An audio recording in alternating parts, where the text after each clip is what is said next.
कि गैया के गोबरा से आंगना निपवली रे जान। आरे जान आंगा नानी पवली रे जान। अरे जान आई रे गईला नसीबा गुरु भिखरिया रे जान। प्रेम से बोलिए शंकर भगवान की जय। कि गैया के गोबरा से आंगना निपलियई रे जान। जान आंगना निपलियई रे जान। रे जान रे जान रे जान आई गईला नसीबा गुरु भिखरिया रे जान। जान आई गईला नसीबा गुरु भिखरिया रे जान। गैया के गोबरा से आंगना निपलियई रे जान। जान आंगना निपलियई रे जान। जान आंगना निपलियई रे जान। जान आंगना निपलियई रे जान।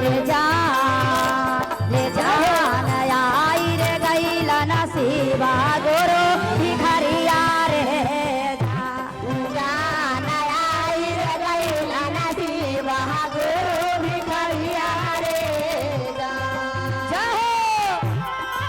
ताली बजा के दीदी, ताली बजा के बाबा भोलेनाथ के नाम पर ताली बजा के। अरे जी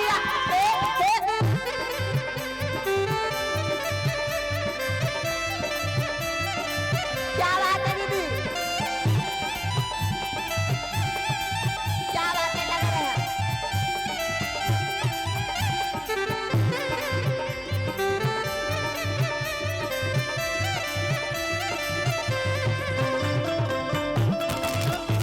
इधर से दीदी लंबे लंबे हाथ उठाइए।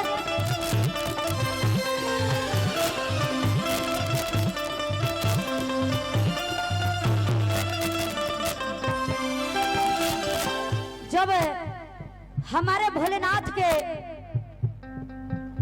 महिमा दीदी कोई जान सकता नहीं है, लेकिन वो बेचारी शिव के शिष्य बनी थी और बाबा भोलेनाथ परीक्षा लेने आए दरवाजा पर।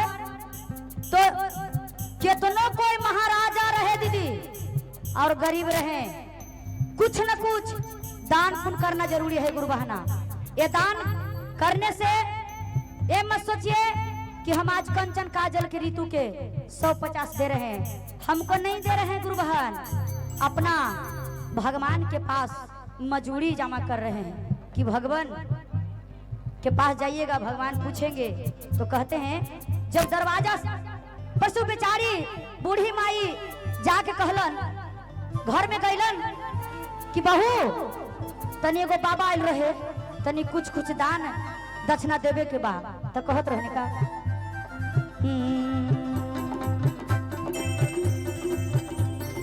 महल के भीतरिया शिव गुरु भिछवाला बेगलियई रे जान। जान भिछवाला बेगलियई रे जान। महल के भीतरिया जी गुरु भिछवाला बेगलियई रे जान।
बेचारी बूढ़ी माता गईलन बड़की पुतोह से कहलन कि ये बड़की तनी कुछ दे दा, जमाना ऐसा हो गए दीदी कि हमारी बूढ़ी माई के सारा संपत्ति बनावल होखा। उठा तो चाची थोड़ा सा, आवा काजल शर्मा उठा उठा ना, थोड़ा सा खड़ा होगा ना। यही चाची के हमार पूरा संपत्ति बनावल आ इनके पर आंख दिखावत रहनी। और बताब बड़की पतो हो और मंझली का कैलन सुने के बाद भाव में भैया हो भीछाला बेगलिए हम महल के भीतरिया रे जान जान महल के भीतरिया रे जान जान महल के भीतरिया रे जान जान महल के भीतरिया रे जान रे जान मझली पुता हो हाथावा मामोरा लाना रे जान जान मझली पुता हो हाथावा मामोरा लाना रे जान मझली पुता हो हाथावा मामोरा लाना रे जान जान मझली पुता हो हाथावा मामोरा लाना रे जय हो ताली बजाइए गुरु बनाने की बजा रे अरे दिया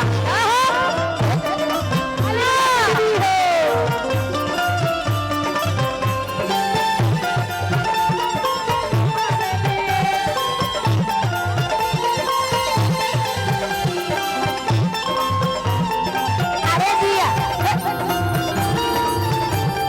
ताली दीदी अरे दिया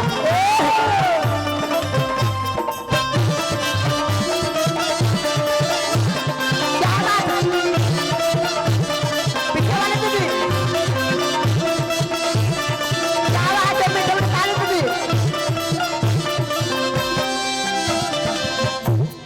और ये हमारे धर्मेंद्र भैया जी के और धर्म पत्नी जी हमारे अभी तो गुरु बहन है शिवा तल पर हैं तो हमारे गुरु बहन हैं, उसके बाद हमारे भाभी जी होंगे सोहर गाएंगे ना बबुआ के तब भाभी जी होंगे। अभी हमारे गुरु बहना है और चलिए पीछे बताऊंगी सबके बता दूंगी महादेव से इसको बाद जब महल के भीतर गईलन तब छोटकी पुतोह का कैलन गुरु बहन बतलावा ये जो हमारे सासुए माँ के सारा संपत्ति बनावल और बताब और का कैलन जो सुने के भाव में का कहे के बाबू भीछाला बेगलिए हम महल के भीतरिया रे जान जान महल के भीतरिया रे रे जान महल के भीतरिया रे जान महल के भीतरिया रे जान छोटा की पुता उधर टीना के कटोरावा रे अरे जान छोटा का पुता हो छोटा यहाँ पे बड़े रे छोटा के पुता उधर टीना के कटोरावा रे जान जान छोटा की जय हो जय भोलेनाथ आगे मंगाई रे जय हो ताली बजा के ताली बजा के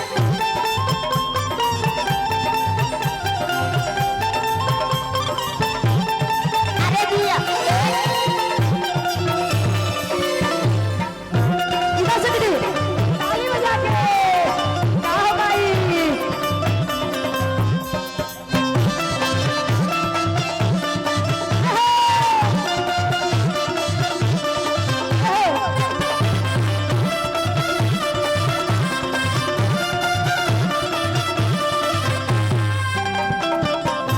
देखो सबसे शुभ मान और किनका बेटा होखेला त छोटकी पुतो होखे हाँ होवेला ना दीदी तोरे ऐसा तिलोखनी के अब बतलाव उ कितना गलती कैलन कि अपना सास के 3 के कटोरा धरा के का तोरे ऐसा पुता हुआ रहे कंचन दीदी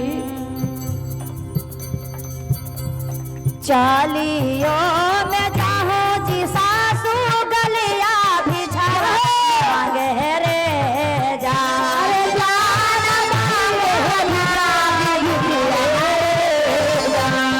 जान गलिया भिखावा मांगे रे जान जान मांगे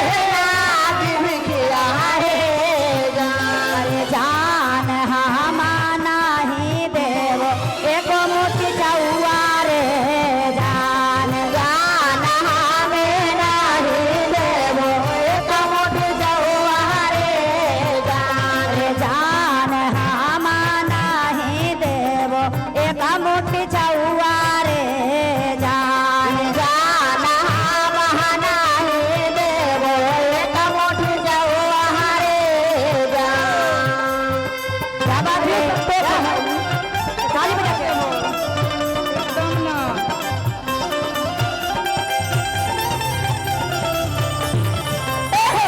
अरे जी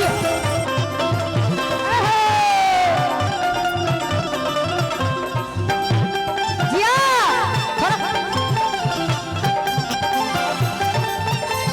अरे जिया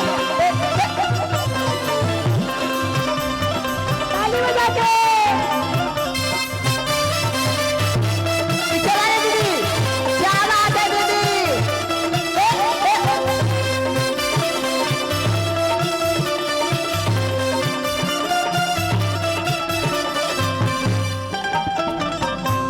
तो बेचारी बूढ़ी माता कटोरा धर दिलन और जाके कोई रोड पर बैठ गेलन और बेचारी अपना रो रही थी और कह रही थी कि हे भगवान ये जो हम 3 गो बेटा पोसली 3 गो बहू के इतना सुघर साघर ले लिए करे ऐसा बतलाब ऐसा सुमा ऐसा पुतो कहला ले लो है कि तोरा गली में बैठा दिल तू ही सब काम दे दे कि पुतहिया काम देते बताहू तो ऐसे थोड़े बोला ना भाई ऐसा पुतो चाहिए अरे अरे दहेज दे के नहीं लिए थे फ्री में थोड़े लिए तो तोहरो के बेटा बेटी ना होई तो होई तो बाद में देखल जाई बाद में देखल जाई भगवान भीरी है दूर ना है समझ लो जरा ताली बजा के खटकिनिया पुतोहिया के नाम पर और बढ़िया ससुइया के नाम पर जब सास साथ रह रही है तब पुतोह जरूर संभरी है तो ऐसा बात ना है दीदी 1 रुपया में 4 आना बेटा बहु सही रहते हैं अब बाकी सब तो टेढ़िया ले और का कहनी जब पोता बेचारा देखो छोटकी के वही छोटकी के बेटा कहाँ से अलन 12 है बरिसा पर पोतावा पढ़ के अलन रे जान जान पोतावा पढ़ के अलन रे जान 12 है बरिसा पर पोतावा पढ़ के अलन रे जान जान पोतावा पढ़ के अलन रे जान रे जान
बताइयो घर के हाल, कहल बिना रहल न जाहे और रहल बिना कहल न जाहे।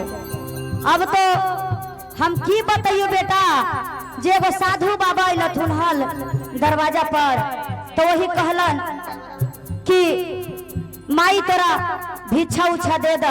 तो बेटा गईनी तो बड़की मम्मी का कहलन कि पूरा आंख गुड़ेरे लगलन कि सब ई बुढ़िया संपत्ति बुढ़ा देता, हमर बुढ़िया ससुइया बुढ़ौनी है।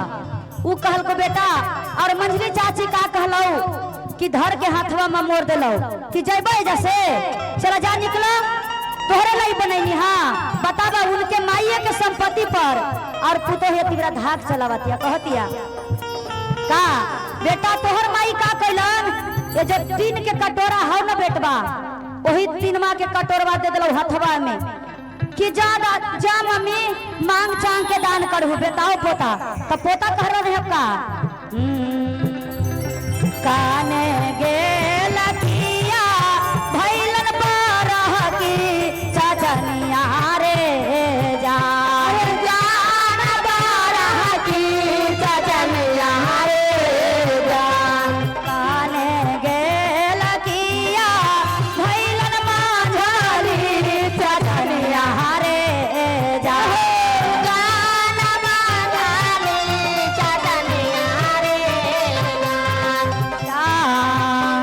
अरे जान तो हो जाई हा गलिया भिखावा मांगे रे जान जान तो हो जाई हा गलिया भिखावा मांगे रे जान। अरे जान तो हो जाई हा गलिया भिखावा मांगे रे जान जान तो हो जाई हा गलिया भिखावा मांगे रे जान। जय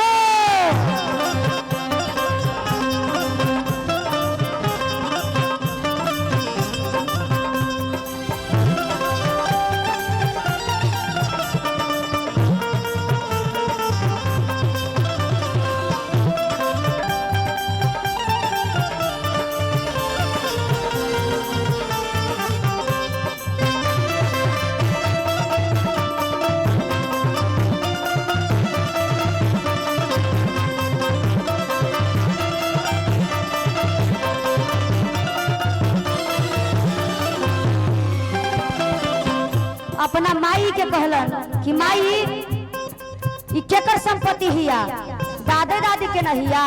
अब बताई तो अपना उ बेटा अपना माई के कटोरा धरा दिलन कि लता काने गेल किया भैल हमारो मदरिया रे जान जान दुलरी हमार मैया रे जान। अरे जान हमारो मदरिया रे जान जान दुलरी हमार मैया रे जान। अरे जान जाहो मैया गलिया भिखावा मांगे रे जान जान जाहि ग मैया गलिया भिखावा मांगे रे जान। अरे जान हम ही चुकाएबौ तोहर बदला रे जान जान दादी के बदलवा हम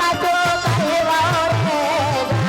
अरे जान दादी के बदलवा हम ही चुकाएबौ रे जान जान दादी के बदलवा हम ही चुकाएबौ रे जान जान दादी के बदलवा हम ही चुकाएबौ रे जान जान दादी के बदलवा हम ही चुकाएबौ रे जान। प्रेम से बोलिए शिव गुरु महाराज की जय।